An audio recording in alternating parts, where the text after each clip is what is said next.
အနန္တ၅ပါးကိုရှိခိုးပါ၏ဖျား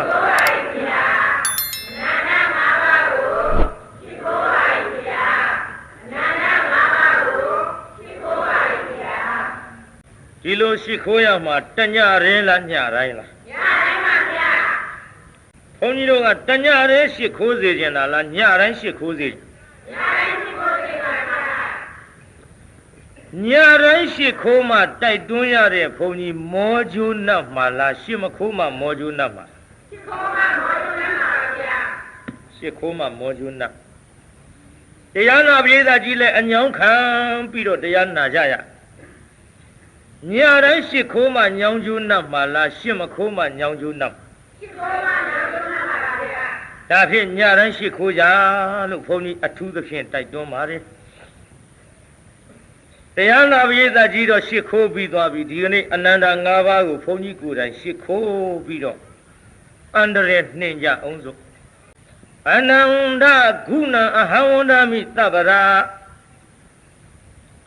အနန္တဂုဏတေစေနမမကာယေသဗ္ဗရောဂောသဗ္ဗသောကောသဗ္ဗအန္တရာယောခိပံဝိနာသန္တုဧတညတိကိသအမုံမိဩကာသေတိဋ္ဌာဟိအနန္တဂုဏဖယားကုံတရားကုံသံဃာကုံနှင့်မိကုံဖကုံဆရာသခင်တို့ဤဂုဏတော်ကိုသဗ္ဗရာတရားဟောရဘယ်ခါမဆိုင်အခါတိုင်းတရားဟောရဘယ်ခါမဆိုင်အခါတိုင်းဆိုတာဘုန်းကြီးတို့တရားကနေတိုင်းဟောတရားဟောခံဤမှာဘုန်းကြီးကိုယ်တိုင်အခက်မသိလို့ရှင်းမခိုးနိုင်လဲပဲတနေ့တနေ့ကိုအနန္တ၅ပါးရှင်းမခိုးတဲ့နေ့မရှိရအောင်ဘုန်းကြီးတို့လည်းအထူးသဖြင့်တတိယတိုင်းဘုရားကိုယ်တော်မြတ်ကြီးနဲ့အနန္တ၅ပါးကိုရှင်းခိုးနေကြဖြစ်တယ်။ဒါကြောင့်သဗ္ဗရာလို့ဆိုလိုက်သဗ္ဗရာတရားဟောရပဲခါမဆိုင်အခါတိုင်းဝန်ဓာမိတရားဝဲမစခင်စိတ်ကြည်လင်အောင်လမ်းရှင်ပြည်ဖြိုးလက်ဆက်ပြထိတ်မှမိုး၍ရှိခိုးကြောလိုက်ပါ၏ဖယား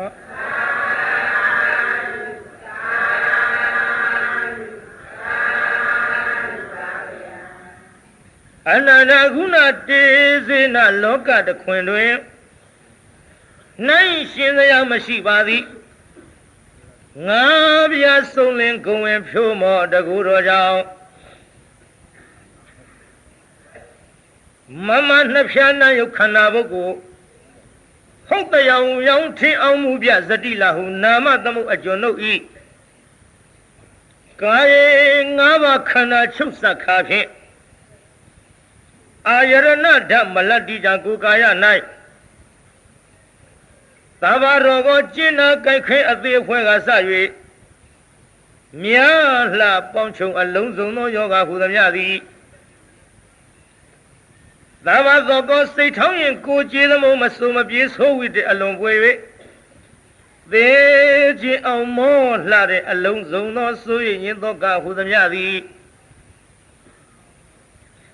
သဗ္ဗအန္တရာယောကြောက်မဲ့လောက်မှုအသွယ်သွယ်နှင့်ရင်ဝဲထိတ်တုံးနှလုံးခုံယိုကံစားတာတကယ်ညှို့တတ်တဲ့အလုံးစုံသောအန္တရာယ်အမျိုးမျိုးတို့သည်ခိပံပိကြပေါ်တွင်ရေမတင်သောခုပင်မကြလင်းမြန်စွာဝိနာသန္တုတရားတော်ပင်ဆင်းရဲရောက်မှတွင်တွင်ကြီးပြောက်ပြကြပါစေကုန်သတည်းဝိနာသန္တုတရားတော်ပင်ဆင်းရဲရောက်မှတွင်တွင်ကြီးပြောက်ပြကြပါစေကုန်သတည်းဧသအနန္ဒမိုးဆွေကဖြိုး၍မညှို့စေရဤဒီသာလျင်သဗ္ဗဝေရိယောသိမ့်သမကမြတ်လပေါင်းချုံအလုံးစုံသောယန္တုဟူသမျှတို့ကိုညတ္တိညာပနံနိကလေယမနေပေါင်းသေချာမယွင်သိစေခြင်းပေသည်ခေသတရားဓမ္မဟောပြနေမုတ်ချမသွေသွားကြပါလေအမုံဟိဩကာသေဤမဝေကွာတော်ရအယ၌တိဋ္ဌာဟိ ဒေါသတွေရုပ်သိမ်း၍ဆုံးတိမ်ပဲခွာတည်နေကြပါစေကုန်သတည်း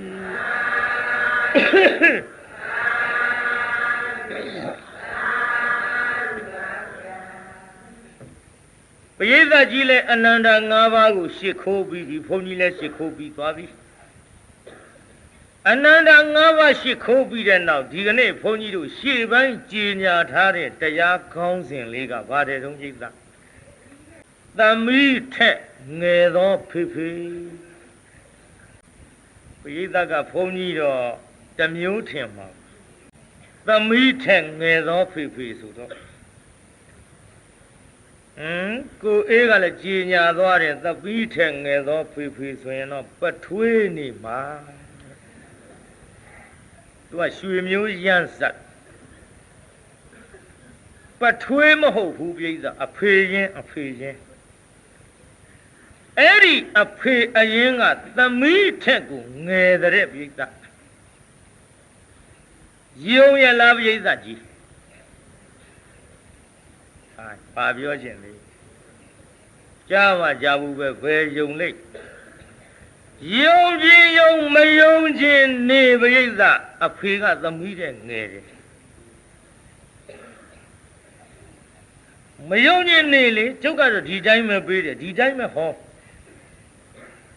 သမီးထက်ငယ်သောဖေဖေဘာတဲ့တုံးပရိသကြီးသမီးထက်ငယ်သောဖေဖေပါဗျာဟဲ့စကြစို့တန်တာကြီးလားဟာပုံပြင်လားဟာကာတွန်းတွေကလားဟာ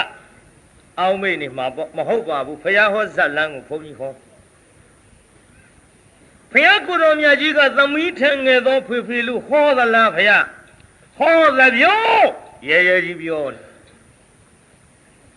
မကြားဘူးသေးတဲ့လူတွေဆိုတော့တရားအထုဆန်းဟောရတရားများရိုးနေရင်တဲမနာခြင်းကြဘူးဒါကြောင့်မို့လို့ကျုပ်ကလည်းအဆန်းကြီးဟောရနောက်ပိုင်းဇာလန်ခုရတိနာမည်ပေးသေးဘူးဇတ်ထုတ်ကတော့ရှာပြီးသားနာမည်ပေးဖို့ကိုခုနှစ်ကတကာအေးကလျှောက်တယ်ဘာတရားနာမည်ပေးမလို့နဲ့နောက်ပိုင်းပြီးသေးဘူးလို့ပြီးတော့မှစဉ်းစားအောင်မယ်လို့နောက်ပိုင်းကျမှထိုင်ရင်းစဉ်းစားကောက်ကြည့်ညာရအခုဒီနေ့ဟောမဲ့သမီးထက်ငယ်သောဖေဖေဆိုတာလဲခုနှစ်ကလေးတွေမှာပြီးသွားတယ်မိနစ်20လောက်အတော်အတွင်းမှာဘုန်းကြီးရေးလိုက်တဲ့စာလေးတပုတ်စီလေးဝါလေးကြိုက်အောင်တော့ကြည့်ရှုရေးတာပါပဲအတော်လေးပါလေးနဲ့ကြိုက်မလားတော့မသိဘူးပေါ့ခုနှစ်ကမှရေးတာဘုန်းကြီးကလည်းတမျိုးတရားနာပြီးသားနေ့လေကြိုရေးလို့မရဘူးတပါးတရားဟောမယ်လို့နေ့လေမှာကြံလို့မရဘူးကြံလို့မရဘူးဘုန်းကြီးကညတရားဟောရမယ်ဆိုရင်စကားပြောတဲ့လူများများလာလေဘုန်းကြီးကကြိုက်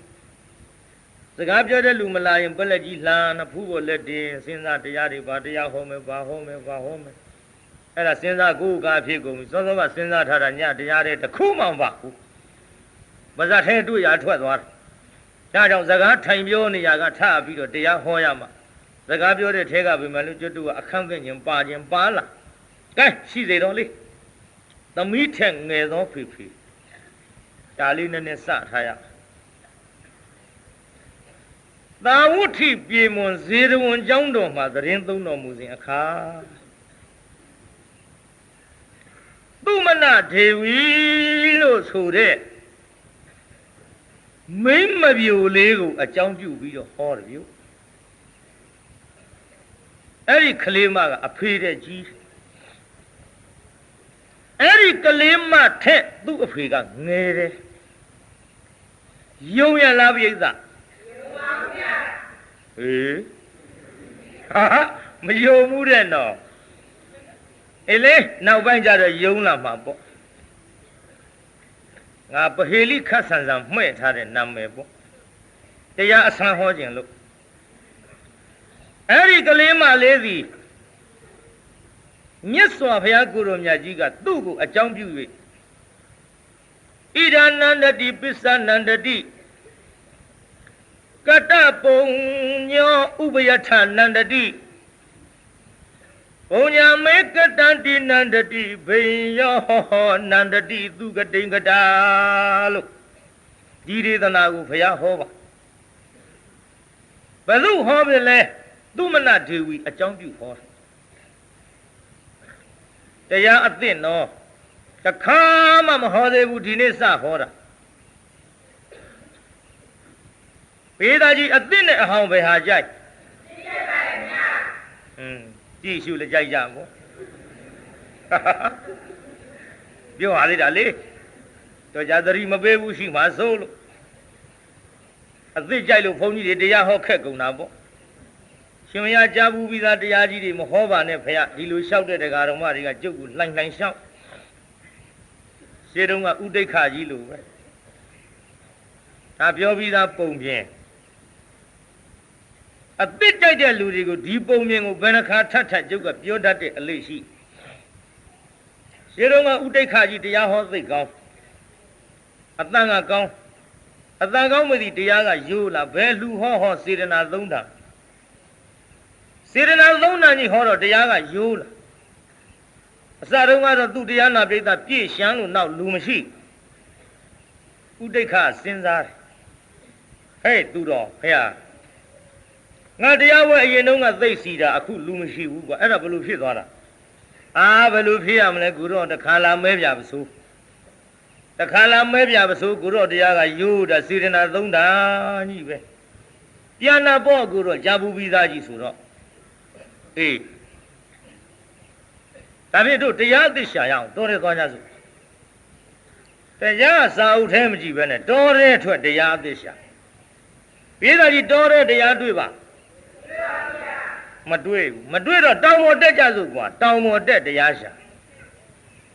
ကြောက်ခဲတို့သစ်ပင်တို့တွေ့မှာပေါ့အဲ့ဒီလိုတရားနာပြေးသားတောင်ပေါ်တက်တရားရှာလိုက်တော့တောင်ခပယံလေးအရောက်ဘဝကောက်တဲ့ကလေးမလေးကဝါခင်းထဲကသချင်းဆိုသို့သားဟိနောက်ကကလေးမလေးဆိုတဲ့သချင်းတောင်တော်ဟယ်လိုတောင်တော်သာယာပန်းမျိုးစုံလာသောတောင်တော်သာယာပန်းမျိုးစုံလေရာဝိမာလာခိုင်ပန်းတဝိမာဆုချင်းရှာသူလည်းမရှိပါနဂိုရီတောသဘာဝမှာလောက်ကင်ကစားတောင်းနေရ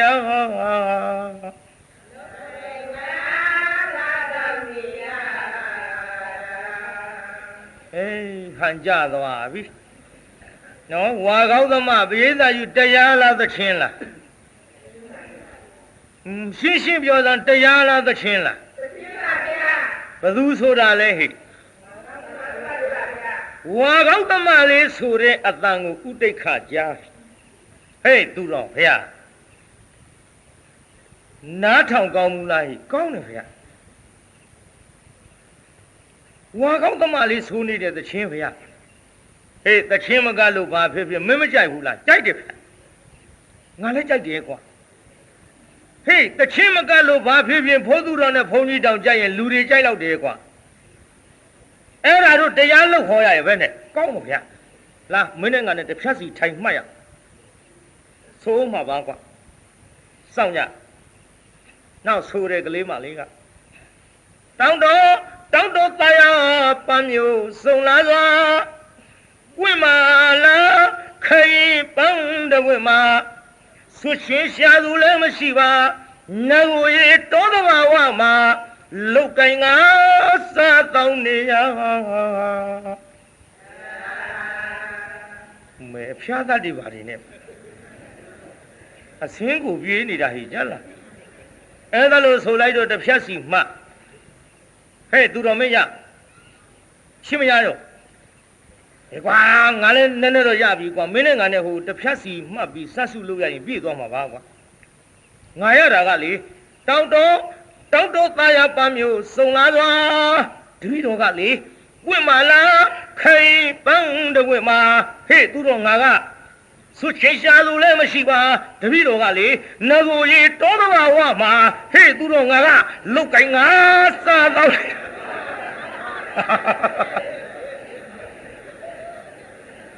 ကိုင်းတချင်းတစ်ပုတ်ပြေးသွားရော ပိဿာကြီး2ယောက်စတာပြည့်ဘူးလားပိဿာပြည့်သွားတယ်ပိဿာအဲ့ဒါလို့ပြည့်သွားတော့ကိုင်းเจ้าပြန်ကြစို့မနေ့ဖြင့်ကမောင်တုတ်ကြီးလူကလည်းပင့်ထားတယ်ကွာဟေးမောင်တုတ်ကြီးလူကပင့်ထားတော့တရားသိဟောလိုက်မယ်ဆိုတာမောင်းနဲ့ကြီးညာကွာကြီးညာကွာဆိုတော့သူတော်ကမောင်းလေးနဲ့ဓမ္မမိတ်ဆွေပေါင်းတို့ခင်ဗျာဆရာတော်ဥဒိဋ္ဌသည်မောင်တုတ်ကြီးရဲ့အလူမမနဲ့ဖြင့်ကတရားပွဲတရားဟောချီးမြှင့်မှာဖြစ်ပါသဖြင့်အရင်တုန်းကလို့တခါလာမယ်ဗျာပစိုးတရားယိုစေတနာသုံးတာမဟုတ်တော့ပဲတရားအသိဆမ်းမြဟောမည်ဖြစ်၍စောစောနေရအောင်ကြွတော်မူကြပါခင်ဗျာလှဲ့ဖိတ်လိုက်ဟေးအသိတဲ့ကွာအမှန်တော့ဥဒိဋ္ဌကြီးကအတန်ကောင်းတယ်ကွာတရားယိုနေလို့ဟေးအသိတဲ့ကွာအသိတဲ့ကွာဆိုတော့မန္တထဲလူတွေရှမ်းလာနောက်တရားနာပိသဟိုမန္တထရံနေခွာပြရ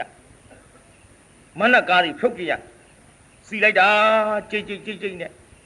ဘုန်းကြီးကတရားဝဲစဘုသူတော်ကလည်းဘေးနာကထိုင်းလို့ပေါင်းတို့ကြီးဖေဟာမင်းလေးယခုချွေးနေစာလေးတဲကရှိစုမဲ့စုလေးထုတ်ပြီးတော့လှူရတဲ့ကိစ္စအဲ့ဒီလိုလှူတဲ့ကိစ္စမှာစေတနာသုံးတန်ပြတ်ထမ်းပြီးတော့မင်းလှူတာကွမင်းအလှူကအေးလှူလားအပူလှူလားဟဲ့ဘုရားအဲ့ဒါနားမလဲဘူးဘုရားဟောအပူလှူဆိုတာကျွေးယူလှူတာပေါ့ကွငွေကူမျောပြီးတော့ဖိတ်စာတစ်ထောင်တော့ရိုက်ကန်းထားတာပဲအကုန်လုံးလာရင်တယောက်ကိုဘယ်လောက်သွားနဲ့တွက်တော့အလေကျွေးလေးတော့ပြေကောင်းပါရဲ့နဲ့အဲ့ဒါလိုငွေကူမျောပြီးလှူတဲ့အလှူကအပူလှူကွမိမိရှိသမျှလေးနဲ့အပြက်လှူတာမုတ်တစာကြီးအဲ့ဒီဌာနကအေးလှူကွဟာတပည့်တော်ငွေလေး900ရှိတာအပြက်ပါဗျာကျွေးမယူဘူးဗျာအကူမခံဘူးဗျာအေးကောင်းတော့ကွမင်းမလှူခင်ရှင်းမဆကကြံစီတာပုပ္ပစေတနာခေါ်တယ်ကွလှူစေကာလမှာမုံစစေတနာခေါ်တယ်ကွလှူပြီးနိဗ္ဗာန်ထီအောင်ဝမ်းမြောက်ရမယ်ကိစ္စကြီးကအပရစေတနာခေါ်တယ်ကွအစချီလိုက်တော့လူတွေလှုပ်ဖြစ်လာ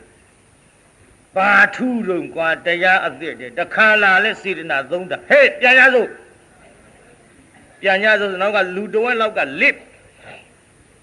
ဘုသူတော်မကျေနပ်ဘူးခက်တယ်ငါခုတော်ကြီးနဲ့တော့လူတွေပြန်ကုန်ပြီပြန်လာလဲကြည့်မထင်ပါဘူးရတောင်ကြီးပိတ်လို့ဆိုဟောနေခွာကြဟုတ်သားပဲစေတနာသုံးတာကြီးဟောပြန်ရမှာပေါ့ငါတောင်ပြင်းလာတရားအသစ်မေ့နေတယ်နဲ့တူတယ်နည်းနည်းလေးတော့သတိပေးဦးမှာကိုတော့တောင်တော်ဘုန်းကြီးကြားသေးဘူးကိုတော့တောင်တော်တရားဂါထာအသစ်ဖော်ပြီးမေ့နေလို့အစပြိုးပြီးနောက်ဘုန်းကြီးလှည့်ကြည့်တောင်တော်အေးဟုတ်ပြီနောက်ဘုန်းကြီးသိသွားတရားနာပြည်သာဒါနပြုတယ်ဆိုတာစေတနာသုံးတာမပါပြီးကိုမပြီးလို့ဒါအနည်းငယ်မျှပြောတာဒီတရားကရိုးနေတဲ့တရားသိဟောကြစို့တရားသိဟောကြစို့ဆိုတော့ပြန်သွားတဲ့လူတွေကခြေလှမ်းလေးတွေတွန်းသွားဟေးကောင်းနေအသိတယ်ကွာအသိဆိုနောက်ပြန်လှဲ့နောက်ပြန်လှဲ့လာတော့မှဥဒိဋ္ဌကကိုင်းတရားသိဟောခြင်းလုံးလို့ဘုန်းကြီးတို့လည်းနာနဲ့ခင်ပြင်းရှိတာနဲ့တော်တဲ့ထွက်သွားတော့နှင်းကြီးဆန်းထားတဲ့သစ်ပင်ကလေးတွေစိမ့်လာဆူပြေသွားမြင်လိုက်ရတော့တော်ရန်တောင်တန်းလေးကြည့်ပြီးတော့ဂါထာလေးတပုတ်စက်ခဲ့တယ်ပြိဿအဲ့ဒီတရားအသိဟောမလို့ဂါထာဆိုတော့လူတွေကနားစွင့်ထောင်ရစပြီးတော့ဘုန်းကြီးကဂါထာတရားအသိဆိုပြီးတော့ online တောင်းတော့တရားပန်းမျိုးစုံလာစွာဝိမာလာခိုင်ပန်းတဝိမာဆွချင်းရှာသူလည်းမရှိပါငါကိုရေတောတဘာဝမှာလုတ်ကင်ကစားတောင်းနေရ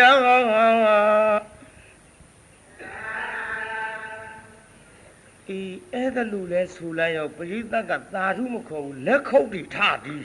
ပရိသတ်ကသာဓုမခေါ်ဘူးလက်ခုပ်တွေထလာအဲ့ဒီနောက်လေဥဒိဋ္ဌကြီးဘယ်လိုဖြစ်သွားတော့ဆိုတော့အတော်ကောင်းတဲ့တရားကိုကွာတဲ့ ဟေးတရားကောင်းတော့ကွာအဲဆိုတော့သချင်းကောင်းတယ်ပြောတော့တရားကတောင်းတခြားဖင်တခြားပေါ့နော်ဂျာနီကန်တို့လည်းဆိုတော့သချင်းကောင်းတယ်ပြောတော့တရားဒါပေမဲ့လို့စားတောက်တာလောက်နဲ့တင်မပြီးပဲနဲ့လောကုတ်တရားဘဟုတုတတပိုင်းထားလို့လောကီဘဟုတုတကတက္ကန္ဓနဲ့လူငယ်နောက်ပေါက်ကလေးများမပြင်းရအောင်ဟောလာတဲ့ဘုန်းကြီးဆိုတာသိကြသဖြင့်ယောက်ျားရောမိန်းမရောကလေးရောလူကြီးရောဝိပဿနာသမားရောလက်ခံပြီးတော့နားနေတဲ့တရားတွေပါပြိဿမှန်ရလားပြိဿကြီးမှန်ပါဗျာဒါကြောင့်တရားအသစ်ပဲဟောကြပါစို့ဟောကြစို့ဆိုခုတည်းဟောသေးဘူးကဲဆိုကြည်စမ်းပြိဿပါတယ်ဖခင်ကြီးကသမီးကလေးထက်ငယ်ပဲကြားဘူးကြရဲ့လားလောကလူများမယုံနိုင်စရာပဲကဲဖခင်ကြီးတဲ့သမီးကကြီးတဲ့ပရိသတ်ကြီးကြားမှကြားဘူးပဲလောကလူတွေယုံနိုင်ပါမလားမယုံနိုင်တဲ့တရားအဆန်းလို့ဟောတော့လေဘယုတ်ဒုက္ခမထင်နဲ့ဘုရားဟောတဲ့ကျမ်းဂန်ကထုတ်ထားတယ်။ဗါတဲ့ဆိုသားမဖခင်ကြီးက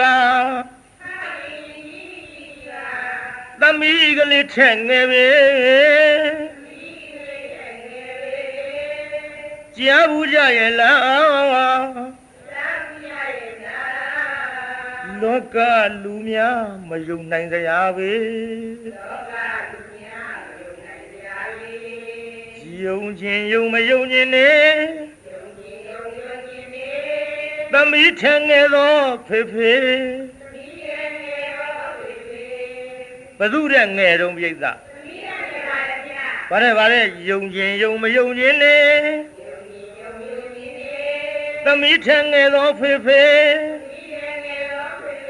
သမီးထငယ်သောဖေဖေဟုတ်ပါသလေဟုတ်ပါသလေဘုရားဘဂဝါဒီတရားအထင်ရှားဟောခဲ့ပြီ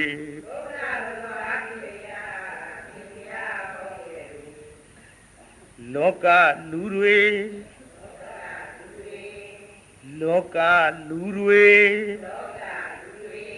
အတန်နဲ့နေလို့ဟဲ့သိနေကြတာဖေဖေသိနေကြတာဖေဖေအသက်ကြီးတာတော့ဟုတ်ပါသလေဘယ်နည်းနဲ့မှမငင်းနိုင်ပါပဲအသက်ကြီးတာတော့ဟုတ်ပါသလေဘယ်နည်းနဲ့မှမငင်းနိုင်ပဲအတန်ကဒီလိုမှမှန်မှာကိုခုနကမှရေးထားတာဆိုတော့လေငါအတန်ကနည်းနည်းလေးပြောင်းသွားဗါတဲ့သို့တော်လေဒီသချင်းကဇလန်းမဟောသေးပဲနဲ့အဆုံးဆိုလို့မဖြစ်သေးဘူးဟာသိကုန်ပါဆိုလို့ဗါတဲ့နောက်ကပြန်လိုက်စမ်းပါဖခင်ကြီးက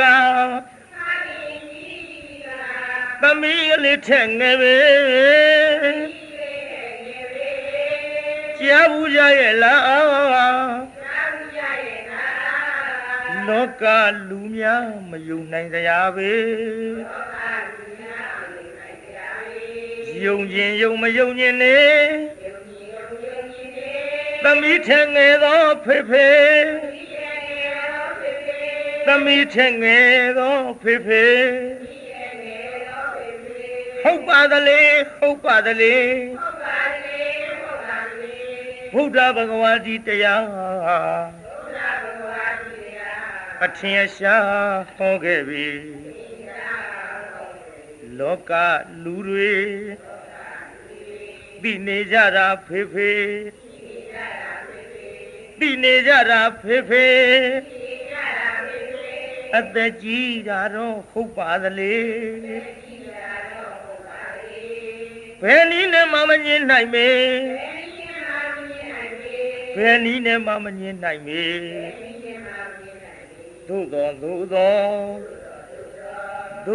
သို့တော်လေရှေ့မသွားသေးဘူးသွားလို့ဖြစ်သေးဘူးဟောရအောင်စို့သုံးလောကထိုထားသဗ္ဗညုမြတ်စွာဘုရားသည်ခုနှစ်ကဘုန်းကြီးပြောခဲ့တဲ့ဣရဏန္တတိပစ္ဆနန္တတိအစရှိသဖြင့်သာဝဋ္ဌိပြေမွန်ဇေရဝန်းကျောင်းတော်မှာတရင်သုံးတော်မူစဉ်အခါသူမနာဒေဝီလို့ဆိုတဲ့မိမပြိုလေးတယောက်ကိုအကြောင်းပြုပြီးဟောတာကိုပြိဿအဲ့ဒီမိမပြိုလေးကဘသူသမီးလဲလို့ဆိုတော့ကျွတ်တူအနာရဘိန်တထေးကြီးရဲ့သမီးပြေးသားကြီးဘသူသမီးတို့အနာရဘိန်တထေးကြီးကသမီး3ယောက်ရှိကျွတ်တူဘုရားကိုရောမြတ်ကြီးရွှေလက်ထက်တော်အခါကဝိသခါလီတနေ့မှာတန်ခါ2000နေ့စဉ်ဆုံးကပ်သည်ဘယ်2000တော့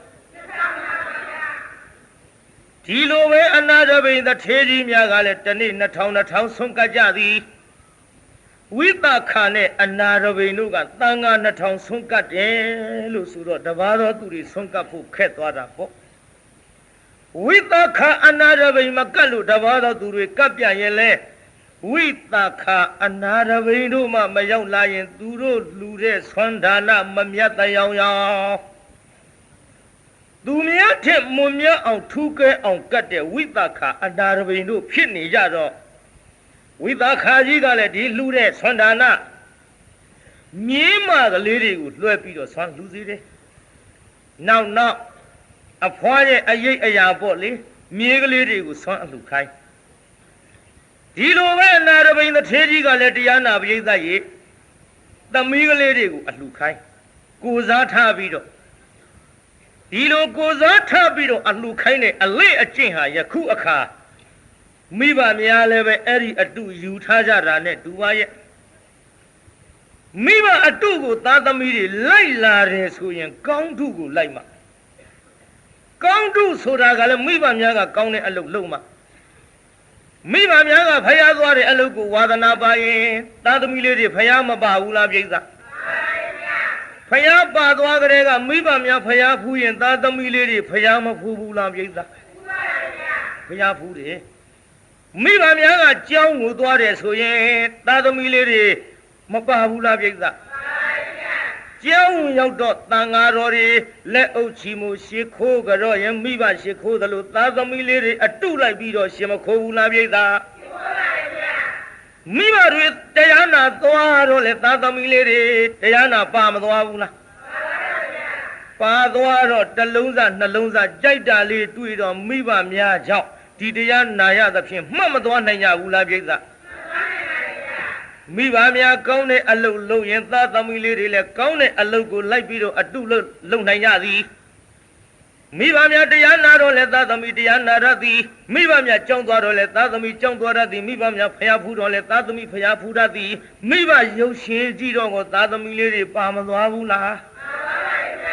ပါသွားတော့ရုပ်ရှင်ကြည့်တဲ့အတုတွေကိုမိဘကြောင့်ရပြီးတော့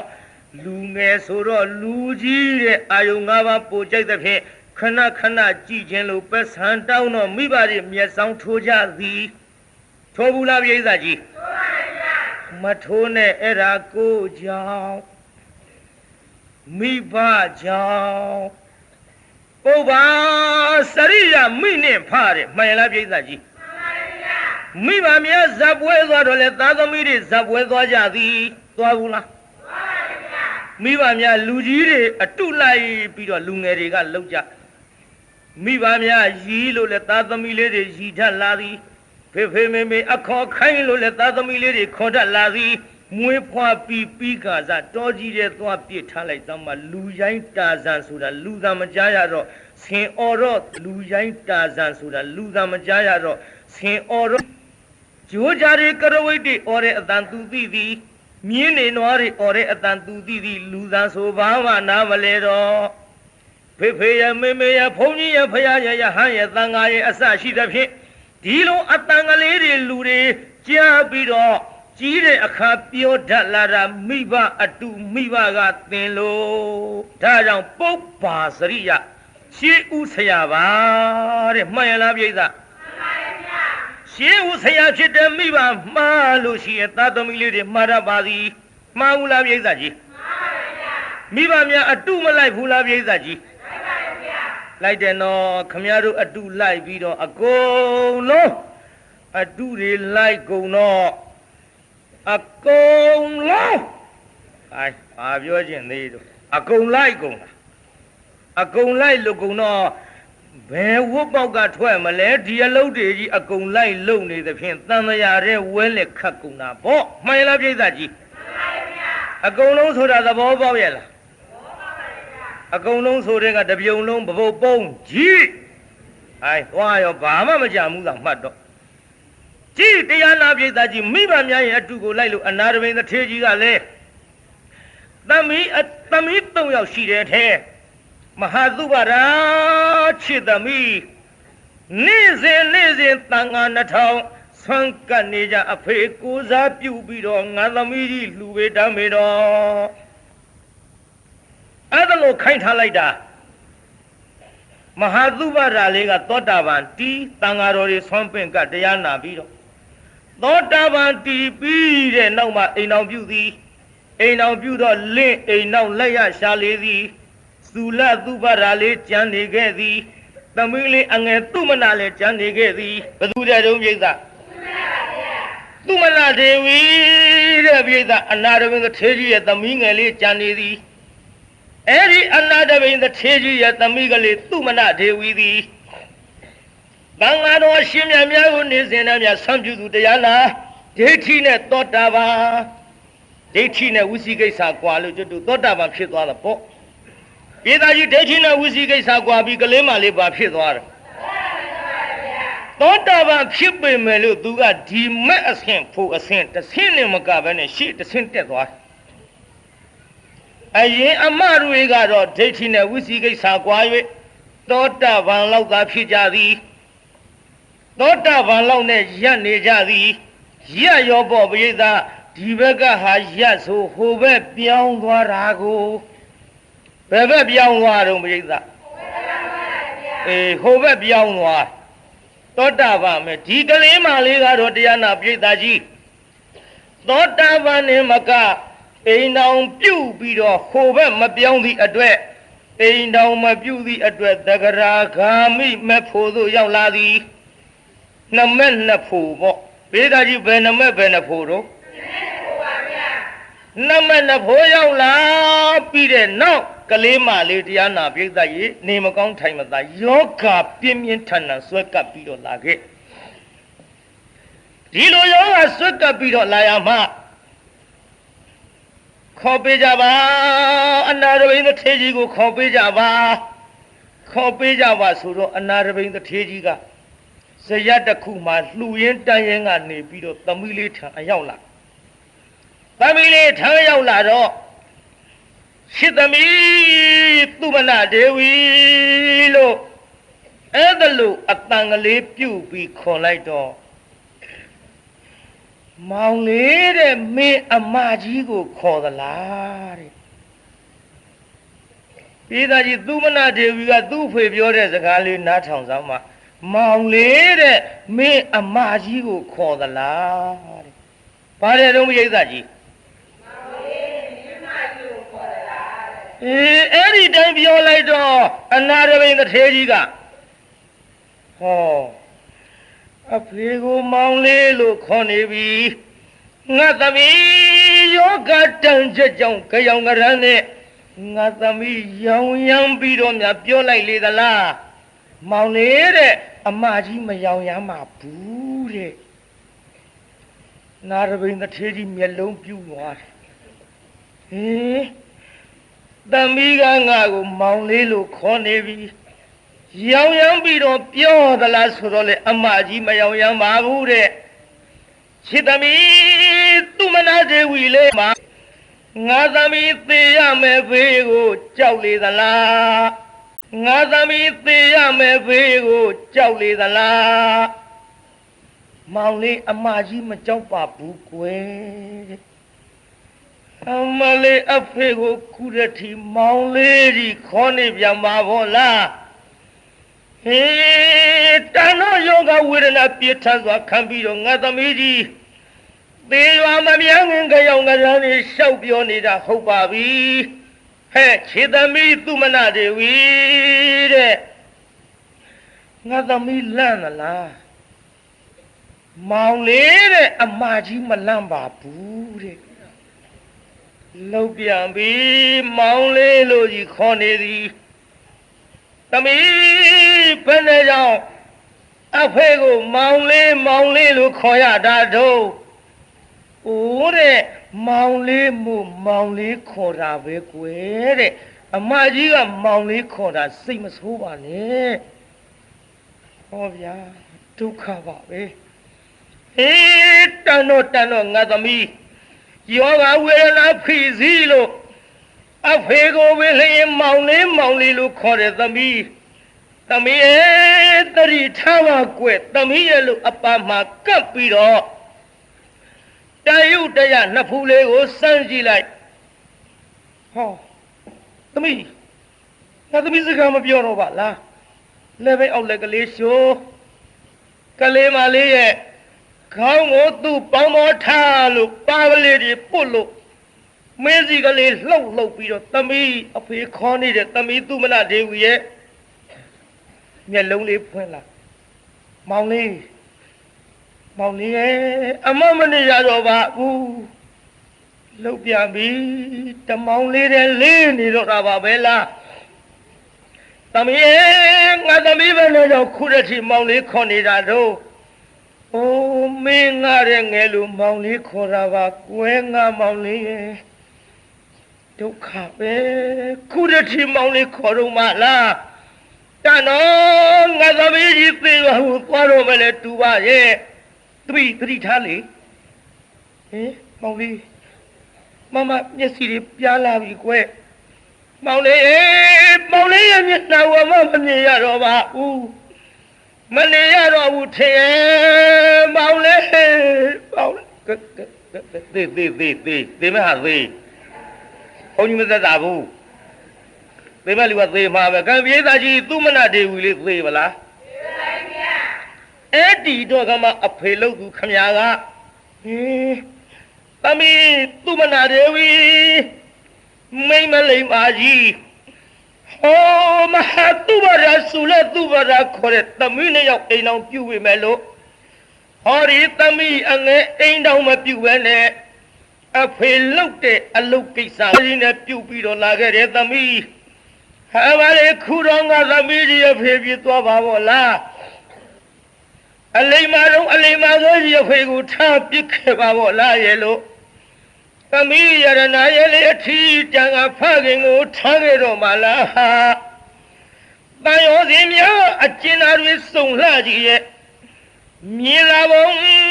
သွေးတန်တွေကနောက်လူအောင်ပါသမီးရဲ့သူမနာမလေးအဖေမတော့ထောင်ရှူစာနာကတနာငါသမီးကြီးသူမနာဒေဝီကိုသာငိုလိုက်တဲ့အဖိုးကြီးဗျာအနာရဘိန်ကြီးပြေးတာဘသူကြီးတော့ငိုနေတာငိုပြီးတော့ပူဆွေးဒုက္ခတွေရောက်ပြီးတော့ကမှသမီးကလေးအလောင်းကိုသင်္ကြိုပြီးသောခါမြတ်စွာဘုရားထံရောက်လို့မြတ်စွာဘုရားတပည့်တော်သမီးသူမနာဒေဝီမရှိတော့ဘူးဗျာတပည့်တော်သမီးသူမနာဒေဝီမရှိတော့လို့တပည့်တော်အပူသောကတွေရောက်ပြီးတော့တပည့်တော်ခံစားရတဲ့ဒုက္ခတွေမပြောက်အောင်ဖြစ်နေပါလားဗျာဟဲ့တကားတော့အနာထပိန္ဒိကသထေမပူဆွေးနဲ့လေလူတွေမှန်သမျှသေဘေးကဘသူလွတ်ကြလို့တို့လူသားကိုမဆိုထားနဲ့ရှိသမျှတက်ရှိတတ္တဝါမှန်သမျှတို့သည်တကားတော့သေမျိုးကြီးပဲဟဲ့သေခြင်းတရားကိုထမင်းစားပြီးတော့စောင့်နေရတာပဲကွယ်ဒါရီသတိရှိပါမှပေါ့ မှန်လားပါဗျာတပည့်တော်သတိရှိပါတယ်ဗျာဖယားတပည့်တော်သတိရှိပေမဲ့လို့သူမနာဒေဝီသမီးငယ်ကလေးအလေးမမကလေးသေးရွာသွားကနီးမြတ်စွာဘုရားရောက်ရောက်ပြီးတော့ကရဝဉာဏ်နေပြောသွားတယ်ဗျာအဲ့ဒီကိုခရောင်ကရန်းနေပြောသွားတဲ့စကားကြောင့်တပည့်တော်သမီးလေးကိုမျက်စိထဲကမထွက်သူပြောတဲ့စကားတွေနားထဲကမထွက်ဘူးဗျာဟဲ့တကားတော့တင့်သမီးဘာတွေပြောသွားတော့တပည့်တော်သမီးလေးကတပည့်တော်ထင်လေအသက်ကြီးတဲ့ရောင်ရောင်တပည့်တော်ကိုမောင်လေးတဲ့မြတ်စွာဘုရားအေးလေတဲ့ဟုတ်သားပဲတဲ့ဘုရားကဘုရားမဖယားနဲ့ကွယ်ဟုတ်တယ်မြတ်စွာဘုရားဘယ်လိုဟုတ်တယ်လဲတပည့်တော်ကအသက်ကြီးပါတယ်ဘုရားတပည့်တော်ကမွေးတဲ့သမီးပါဘုရားအခုတော့တပည့်တော်သမီးကတပည့်တော်ကိုမောင်လေးခေါ်ယုံနေမကသမီးတရားမှကြောက်သလားဆိုတော့မောင်လေးအမကြီးမကြောက်ပါဘူးကွယ်တဲ့သမီးတရားမှလန့်လာလို့ဆိုရတော့လေမောင်လေးအမကြီးမလန့်ဘူးတဲ့ဖယားဒါကြောင့်ဖယားတပည့်တော်သမီးပြောသွားတဲ့စကားထူးခြားလို့လျှောက်ထားရပါဖယားလို့အဲ့ဒါလို့လျှောက်ထားတော့မှမြတ်စွာဘုရားကိုတော်မြတ်ကဟဲ့တကားတော့အနာရဘိန်တတိ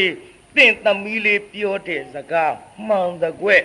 သင်ဒီယခုဒိဋ္ဌိနဲ့ဝိစီကိစ္စကွာ၍သောတာပန်ပုဂ္ဂိုလ်မြတ်သာဖြစ်သည်သင်သမီးကပထမမဲ့ဖို့တယ်မကသဂရာဂာမိမဲ့သဂရာဂာမိဖို့သို့ရောက်၍လောကီမှာအဖေကအသက်ကြီးသမီးကငယ်တာမှန်တော်လေလောကုတ်တရားအဖြစ်ကြည့်လိုက်ပါကဒုတိယမဲ့အရှင်ဖို့အရှင်သဂရာဂံဖြစ်နေပါသောကြောင့်အနာတပိသင်ကသောတာပန်ဖြစ်ခြင်းကြောင့်သင်နဲ့မဲ့အရှင်ဖို့အရှင်ရင့်ပြီးတော့သင်တဲ့ကုဏဝုဒ္ဓီကြီးလို့မောင်လေးလို့ခေါ်သွားတာကွယ်ဘုရားအမှန်မဲလားဗျာအေးရောင်ရမ်းတာမဟုတ်ဘူးတကားတော့ရဲ့အမှန်မဲကွသက္ကရာဂာမိမဲ့ဖို့ဆိုရောက်သွားပြီသင့်နဲ့ကြီးသွားပြီမဲ့အရှင်ဖို့အရှင်ဒါဖြင့်ဗျာတပည့်တော်သမီးလေးအခုပဲဘဝမှာရောက်နေပါသလဲဗျာတကားတော့တုတ်တိတာနတ်ပြည်မှာသင်သမီးရှိလေရဲ့လို့အဲ့ဒီကဲ့သို့မြတ်စွာဘုရားဟောကြားတော်မူသည်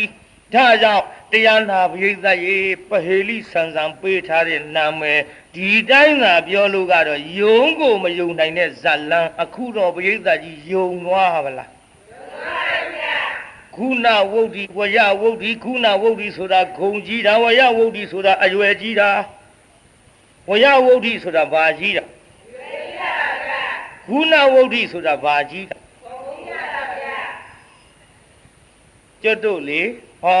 နားလည်အောင်ပြောရမယ်ဆိုရင်ပြိဿ90ကျော်အဖိုးကြီးသင်္ကန်းဝတ်90ကျော်မဝတ်တုံးမဝတ်မဝတ်တုံးမဝတ်ညာနေမရှိမှပေါ့ညာတုံးမဝတ်တာပြောပါတယ်တောင်တွေးမြောက်တွေးလျှောက်တွေးမနေညာနေတုံးမအသက်ကြီးမှဝတ်တော့တောထွက်ကြီးပေါ့တဝါရပြိဿကြီးဘယ်နှဝါရအသက်တော့ကြီးဘူးလား90ဆိုတော့ဟာခုဂျန်ဒီကန်ဥဇတိလတို့က45နှစ်ရှိသေးတယ်45နှစ်ပြီမဲ့လို့ကျုပ်ကအသက်20ကရဟန်းခံတော့25ဝါရအဲ့ဒီ90တောထွက်ကြီးကတဝါရသေးတယ်အဲ့ဒီအသက်90တောထွက်ကြီးနဲ့ကျုပ်နဲ့ဘသူကများရှ िख ိုးရမတုံးပြိဿသိပလားကြီးတာပြေးတာကြီးတာသိပလားတောတော်ကြီးနဲ့ကျုံနဲ့ဘယ်သူကကြီးတော့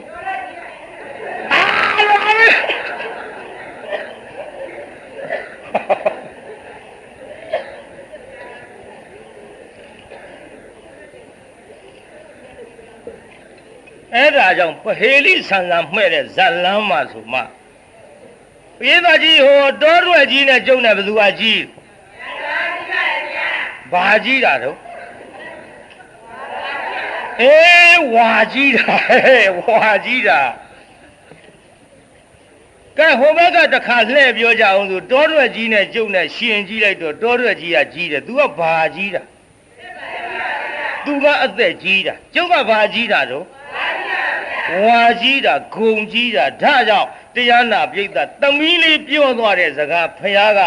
မမှားဘူးလို့အဲ့ဒီကဲ့သို့ဟောပါသဖြင့်ခွန်းငါမှာဖြစ်ကြတဲ့ဆံကောက်ရေးထားတာဗါတဲ့ဆိုလိုက်စမ်းမ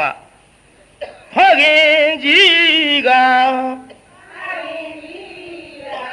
သမီးကလေးထငယ်ပဲ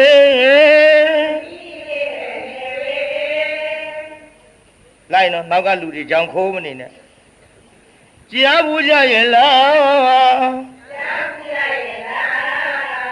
နောကလူများမယုံနိုင်တရားပဲယုံခြင်းယုံမယုံခြင်းနဲ့သမီးထငယ်သောဖေဖေသမီးထငယ်သောဖေဖေဟုတ်ပါသလေဟုတ်ပါသလေဘုရားဘဂဝါဒီတရားအထင်အရှားဟောခဲ့ပြီလောကလူတွေသိနေကြတာဖေဖေသိနေကြတာဖေဖေအသက်ကြီးတာတော့ဟုတ်ပါသလေဘယ်နည်းနဲ့မှမငြင်းနိုင်မေသို့သော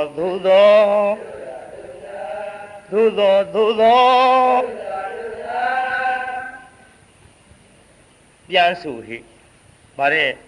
အသက်ကြီးတာတော့ဟုတ်ပါသလေဘယ်နည်းနဲ့မှမငြင်းနိုင်မေ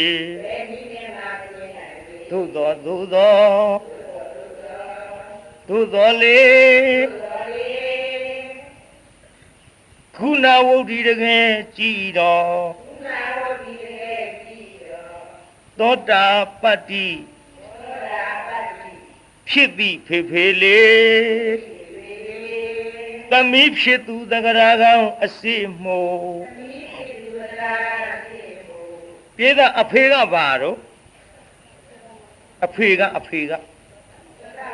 သောတာပန်သမီးလေးကသူကတရားနာပြေသာမဲ့ဆင့်ဖို့ဆင့်မြင့်မနေဘူးလားမြင့်ပါဗျာဗါတဲ့ဆိုလိုက်စမ်းမခုနာဝုဒ္ဓိတကယ်ကြည်တော်သောတာပတ္တိဖြစ်ပြီဖေဖေလေသမီးဖြစ်သူသက္ကရာကောင်အစိမို့မဲ့အဆင့်ဖို့အဆင့်ကြီးရင်ပါသည်လေ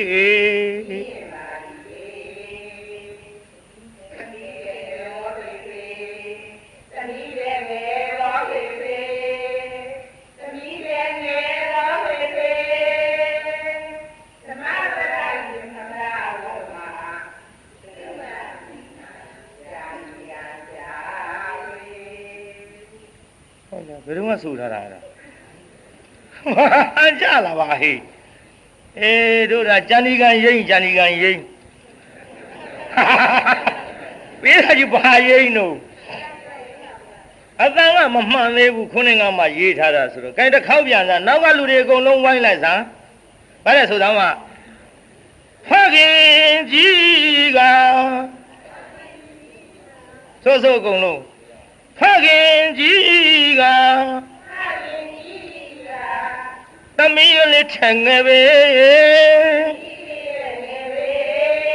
ကြားဘူးကြရဲ့လားလောကလူအများမယုံနိုင်တရားပဲယုံခြင်းယုံမယုံခြင်းနဲ့သမီးထငယ်သောဖေဖေသမီးထငယ်သောဖေဖေဟုတ်ပါသလေဘုရားဘဂဝါဒီတရားအထင်အရှားဟောခဲ့ပြီ လောကလူတွေသိနေကြတာဖေဖေသိနေကြတာဖေဖေအသက်ကြီးတာတော့ဟုတ်ပါသလဲဘယ်နည်းနဲ့မှမငြင်းနိုင်ပေ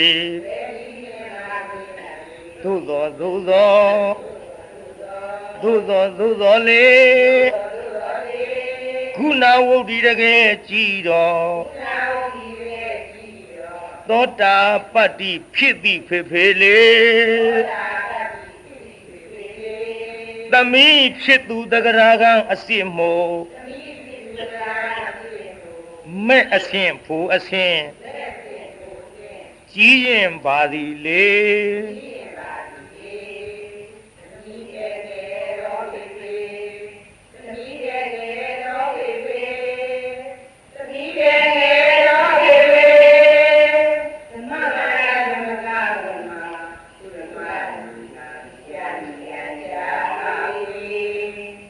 သူမနာမြည်မှန်နော်ရေးသားပါတယ်အဲ့ဒီတော့မြတ်စွာဘုရားသခင်ကိုတော်မြတ်ဟောသည့်အတိုင်းပြန်ကြည့်ရင်ဒီကနေ့ပေးထားသောနာမည်ကဘာတဲ့တုံးပြိဿဇတ်လားသမီးထဲငယ်တယ်ဆိုတာဘာငယ်တာတုံးပြိဿ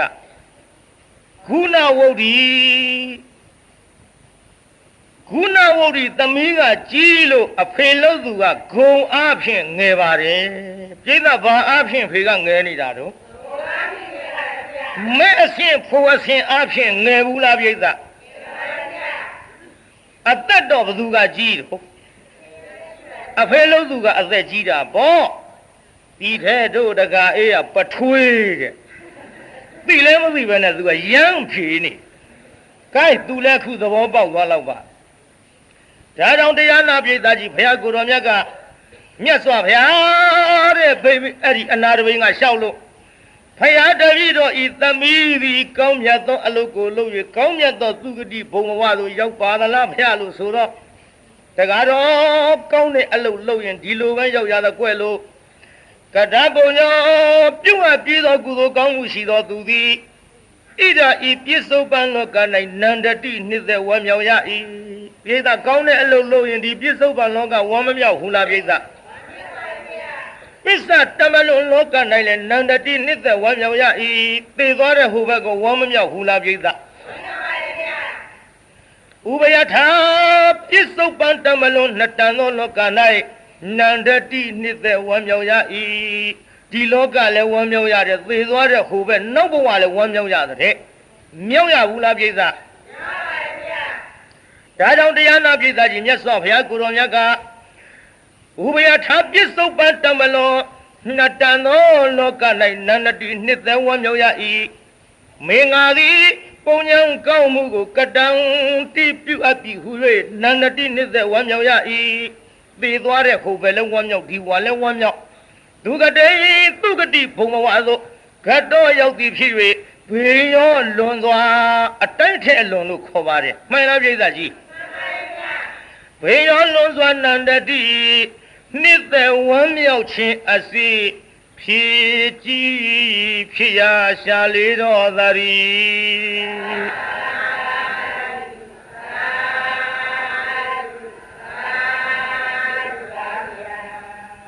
အဲ့ဒီကဲ့သို့မြတ်စွာဘုရားဟောကြားတဲ့ဒေသနာနာရသဖြင့်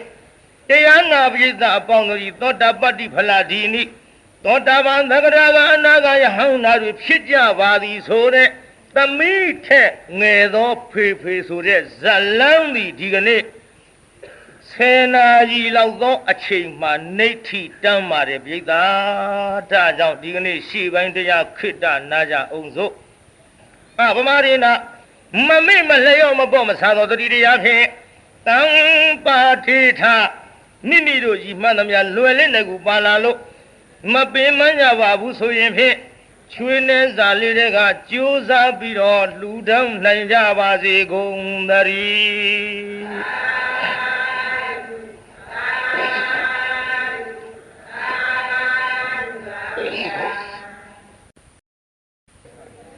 ဟာကြီးရာသမီးလေးတဲ့ငယ်လေး ကြားဝီးရရဲ့လားလောကလူများမယုံနိုင်ရပြီယုံညင်ယုံမယုံညင်နေသမီးရဲ့ငယ်တော်ဖေဖေသမီးရဲ့ငယ်တော်ဖေဖေဟုတ်ပါသလေဟုတ်ပါသလေဘုရားဘဂဝါကြီးတရားအထင်ရှားဟောခဲ့ပြီလောကလူတွေသိနေကြတာဖေဖေသိနေကြတာဖေဖေအသက်ကြီးရတော့ဟုတ်ပါလေဘယ်နည်းနဲ့မှမညင်နိုင်ပြီသူတော်လေကုဏဝရီရခဲ့ကြည့်တော့သောတာပတိဖြစ်သည်ဖေဖေလေသမီးလေးမန္တရာကံစမှုနတ်ဖို့အစဉ်ကြီးရင်မာလေသမီးရဲ့ငယ်တော်ဖေဖေသမီးရဲ့ငယ်တော်ဖေဖေသမီးရဲ့ငယ်တော်ဖေဖေဓမ္မဝရယမကဝမသုမနာမိမံကြာနီအံရှာ